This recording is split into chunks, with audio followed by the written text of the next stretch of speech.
Hello everyone, my name is Taylor. I am a single mother who faced many challenges to raise my son, Eric. Many single mothers have supportive families. I thought I did too, but I was wrong and found out in the worst way. Thankfully, I managed to protect myself and my son from the people who tried to ruin our lives. My ex-husband Carl is an abusive person. Just thinking about him makes me feel sick. There was a time when I was deeply in love with him.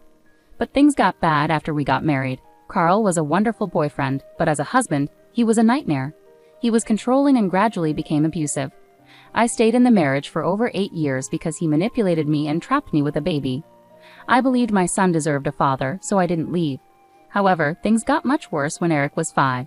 One day, Carl started to hit me very hard. My poor son saw this and tried to stop his dad. Carl was so angry that he pushed Eric to the floor. That was the breaking point for me. I called Child Protective Services, CPS, and the police, which was enough to keep Carl away from us. However, he was determined to get back at me. He said, "You think you can run away from me, Taylor? That will never happen.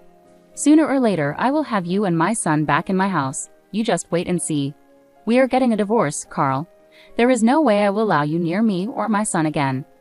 Even if we divorce, I'll find a way to take Eric. I am his dad, and I have rights. He will be in my home, and so will you. Mark my words." Carl's behavior and violent history made me very paranoid. My son was extremely traumatized and had to go to therapy to deal with his issues. After a long court battle, Carl and I were finally divorced. I didn't stop there. I moved near my parents and sister to stay safe from Carl. I even got restraining orders against him. It was the most horrific time of my life. Carl never knew where I had moved. He might have guessed, but he didn't have my exact address. Being near my parents and sister made me feel safe. However, my parents were not very supportive of my divorce. They said, "Was it really necessary to get a divorce? You two could have attended therapy and talked it out. It's not a big deal. Poor little Eric had to lose his dad over your problems. That's so unfair. He must be devastated not being able to see his dad." "Are you serious right now? Carl used to beat me up, Mom, and he even hit Eric when my son tried to protect me. How can you not see what a monster Carl is? Mom, Dad, you need to be more understanding of Taylor. She has been through a lot. You have no right to make her feel guilty. She did the right thing," my sister said. At first, Mom and Dad would talk to me about letting Eric see his dad, but I never allowed it. My parents were never happy with my decision. They'd always said, "Why don't you let Carl visit Eric? He must miss his son." How would you feel if I wasn't around when you were growing up? I know I would have been devastated. Taylor, you grew up in a home with 2 parents. You can't be so selfish with Eric. He deserves the love of his father. Soon he will start resenting you for not allowing his father to be in his life. What are you even talking about? Eric is terrified of his dad. He begs me never to let Carl near us again. Neither of us wants anything to do with him. You may be letting Carl's bad actions color your view. You shouldn't have involved Eric in your problems. He's scared of Carl because you've made him that way. That's unfair, Dad. If Carl was a good man and a loving father, he wouldn't have hurt me in front of Eric, or at all. No matter how hard I tried, they never agreed with my decision. Over time, though, they seemed to accept it. They became close to Eric and did a great job as grandparents. Eric also formed strong bonds with them and his aunt, Blair. I think part of the reason my parents stopped pressuring me was because Blair and I were financially supporting them.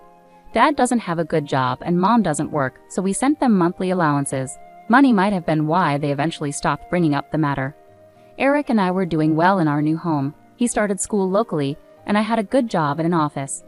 Things were going smoothly, and I was happy being close to family. However, I didn't expect my loved ones to betray me. About a year after leaving Carl, I was preparing for a business trip to another city. I couldn't bring Eric along because there were no childcare arrangements at work. I was stuck, wondering what to do with Eric. That's when my mom and dad suggested a plan. They said, "We heard you'll be going on a business trip soon. Stuart and I have been thinking about babysitting Eric for you. We can stay at your house and take care of both Eric and the house." "Are you sure about this? Eric can be quite a handful. Plus, leaving your apartment empty might be risky, don't you think? It's just for a few days, so I don't think it'll be a problem. Besides, we love Eric and he loves us. I'm sure he'll enjoy spending time with us." "Yeah, we'll stay here and take care of everything. Your house will be safe while you're away. It's like getting 2 benefits at once." "Okay, since you're so insistent, I'll leave Eric and my house with you." I agreed to let them babysit Eric and stay at my house until I returned. I felt satisfied with the plan because I trusted my parents completely. Now I know I made a huge mistake. I shouldn't have trusted them at all. My business trip was just a week later. I flew out that night after saying goodnight to Eric. I had to leave a day early to prepare for a big client meeting the next morning. I called my parents and Eric from the hotel after I arrived. Everything seemed fine. Little did I know what was about to happen. At night, while I was in my hotel room preparing for my meeting the next day, Blair called me. Her call made me anxious. I immediately thought something might be wrong at home. I answered nervously. "Hey Taylor, have you already left for your business trip?" Blair asked. "Yes, I flew out yesterday. It's a short trip." "Have you left Eric with Mom and Dad?" I replied. "Yes. Is everything okay?" "They're staying at your house with Eric. They're taking good care of him, and he loves being with them," Blair said. "Taylor, I don't know how to tell you this, but I think you made a mistake leaving Eric with them. I don't think they have good intentions. Something doesn't feel right," Blair continued hesitantly. "What do you mean? Tell me what's going on. You're scaring me, Blair," I urged, feeling a knot in my stomach. "I think Mom and Dad might try to take Eric to see Carl. They've been against your decisions about the restraining orders and your divorce. I have a bad feeling they might try to reunite Eric with him," Blair explained. "What? No, they can't do that. There must be some misunderstanding. They didn't approve of my divorce, but they wouldn't side with someone who abused me," I protested in disbelief. "I understand you trust them, but please stay cautious. If you need anything, I'm here for you. Remember that," Blair urged. "Thanks, Blair. I'll keep that in mind." "Don't worry," I replied.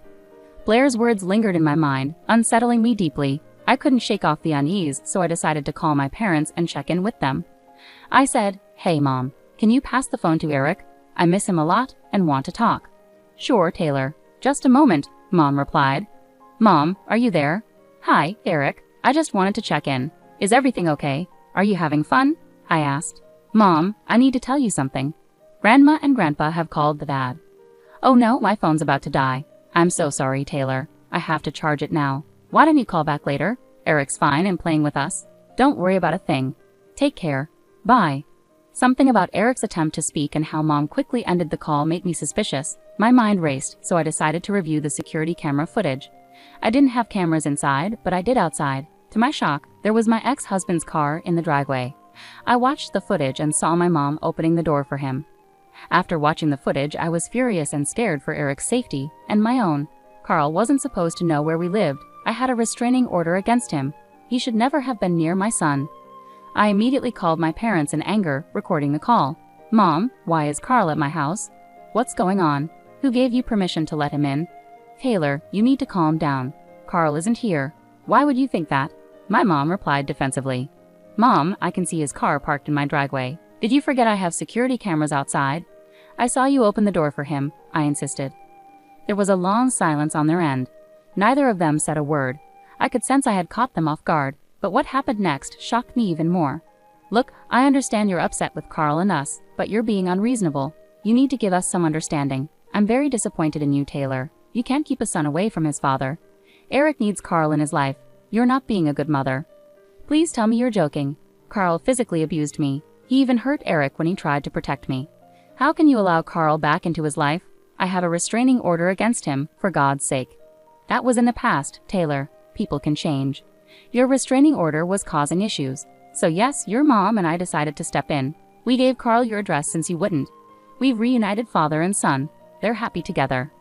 Mom, Dad, you have 5 minutes to get Carl out of there. If you don't, there will be consequences. Don't threaten us, Taylor. We're your parents. You're 3,000 miles away. Carl will stay here as long as he wants. We're planning a picnic tomorrow." "I'm hanging up now before you say anything else," Mom retorted before ending the call. "I literally gave you 5 minutes to get Carl out. When that time passed and his car was still in the driveway, I had enough.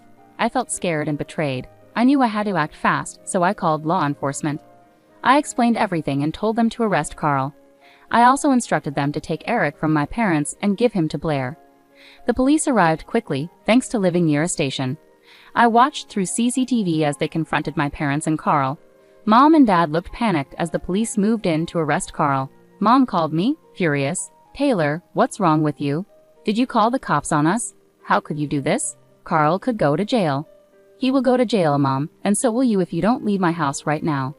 I don't want you and Dad on my property again. I've called Blair. She's coming to take Eric. You'll never come near us again."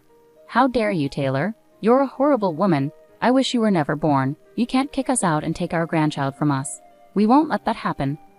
"Good luck with that, Mom and Dad. The police will stop you if you try anything. They know Eric is going with Blair. You can't do this. We have grandparent rights. We'll sue you." Good luck trying to fight me in court. It'll be interesting to see the judge's reaction when she learns you allowed an abusive man into my home despite a restraining order. You won't stand a chance." Before my parents could respond, the police emerged with handcuffs. Carl was led to a waiting police car and placed in the back seat. Seeing him taken away brought me a sense of relief and satisfaction. The police then turned their attention to my parents, who were flustered, and my dad began shouting at them, likely arguing about Eric. At that moment, my sister Blair arrived. She showed her ID to the police and took Eric with her. My parents tried to intervene, but the police intervened and prevented them from causing any trouble. The officers stayed until my parents gathered their belongings and left. Blair locked up the house and took the keys from them. My parents tried calling me to scream about the situation, but I didn't pick up. They started sending me strange and threatening texts, which I recorded because they were alarming. Here's what they said. "What you did today wasn't right, Taylor. There will be consequences. You had no right to take Eric away from us and Carl. I can't believe you're my daughter. I hate you. You won't keep us away, Taylor. You work. You can't be with Eric all the time. We'll get visitation rights from court, then take Eric from you. One call to CPS from us and Eric could be taken away. We're smarter than you. We'll call CPS with bad stuff. They'll place Eric with us, and he'll never return to you. That won't happen. Eric stays with me, and I'll protect him with everything I have. We know Eric's school and your address. We'll find a way to be with him. You can't stop us. Yeah, if you act crazy, we'll take him away from you. You'll never see him again." My parents are not only horrible but also foolish. It's clear to me now that they still expect everything to go their way. They have no idea what I have planned. Time will reveal everything to them. Carl made a big mistake by teaming up with them. He'll face consequences too. I wrapped up my work as quickly as possible and rushed home. Blair had kept Eric safe at her house. Eric was visibly relieved to see me. "Mom, you came back. I was afraid you wouldn't," Eric said anxiously. "Eric, what are you talking about? I went on a business trip." "Of course, I was coming back," I reassured him. "Dad said you left me, Mom. He showed me pictures of his house and said he'd take me with him. I was scared. I didn't want to go," Eric explained, clearly distressed. "Eric, listen to me. I will never let Carl take you or even come near you again. I'm staying right here with you, I promise," I assured him firmly. I spent a long time comforting Eric and ensuring he felt safe. It was upsetting to hear that Carl had been filling his head with lies about me abandoning him and trying to take him away. I was furious with Carl. CPS got involved and listened to Eric's account. They recommended therapy, and Eric is already attending sessions. I've also enrolled both of us in group therapy to help us heal from our experiences. Our therapist has been wonderful and supportive throughout. My lawyer used all the evidence of Carl's crimes in court. He's facing charges for attempted kidnapping and violating the restraining order, which could lead to jail time. Right now, I'm working on legally severing Carl's parental rights to Eric. My son deserves a good father, not an abuser like Carl. My lawyer is competent, and we're hopeful for a successful outcome. Eric, listen to me. I won't let Carl come near you ever again. I promise I'm staying right here with you, I reassured him. I spent a long time comforting Eric and making sure he felt okay. Carl had been saying hurtful things to Eric, like I abandoned him and Carl was going to take him away.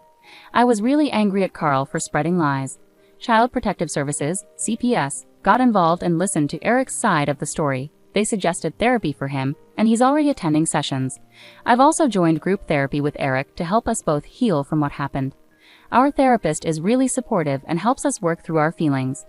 All the evidence of Carl's crimes was used by my lawyer in court. He's facing charges for trying to kidnap Eric and violating a restraining order, and he might go to jail.